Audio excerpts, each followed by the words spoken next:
We begin with our big story, a farewell letter offering thanks and calling for our country to come together. Senator John McCain's final words released today as many prepare to say their final goodbyes to a hero. The man known as the Maverick, a defender of our freedom for decades, issuing one last challenge for all of us. Team 12's Bram Resnick is here now with the emotional words of encouragement from our longtime senator. Bram? Yeah, this was also a day when a kind of truce was declared between the McCain family and President Donald Trump. The family says it doesn't want this week to be about the senator's feud with the president. The president showed more sensitivity in his handling of McCain's death. Before John McCain heads to his final resting place. Like most people, I have regrets, but I would not trade a day of my life, in good or bad times, for the best day of anybody else's. He delivered his last words through longtime aide Rick Davis. There was straight talk about himself.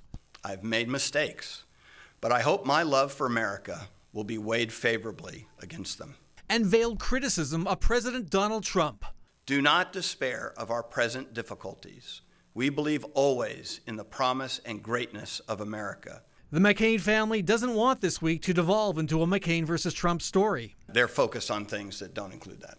But as Rick Davis was reading the senator's last words in Phoenix, any thoughts on John McCain, sir? President Trump stayed silent at the White House. A little later, Trump apparently decided he didn't want a fight in the middle of a funeral.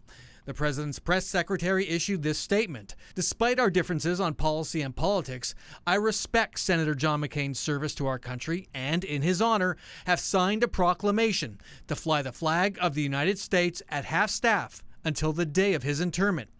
The president also confirmed he won't attend any of the McCain ceremonies in Washington. Meantime, in the Senate, John McCain's home for 3 decades, a vase of white roses adorned the senator's desk, draped in black crepe.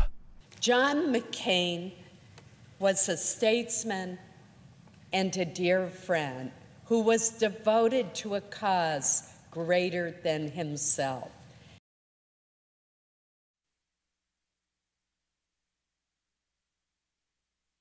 Might have wanted to see succeed him in the Senate. Davis said McCain would have wanted to see a Hispanic woman take his place.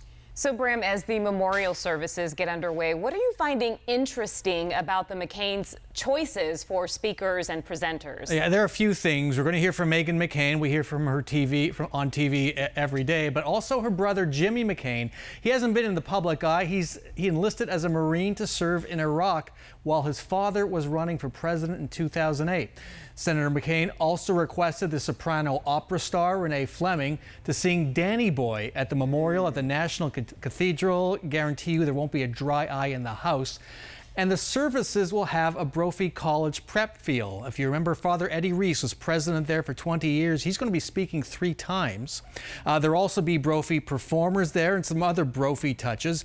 It's no coincidence the McCain's 2 of their sons, attended Brophy College prep, and they've been big donors there. So a lot of Arizona representation there. All right, Bram, thank you.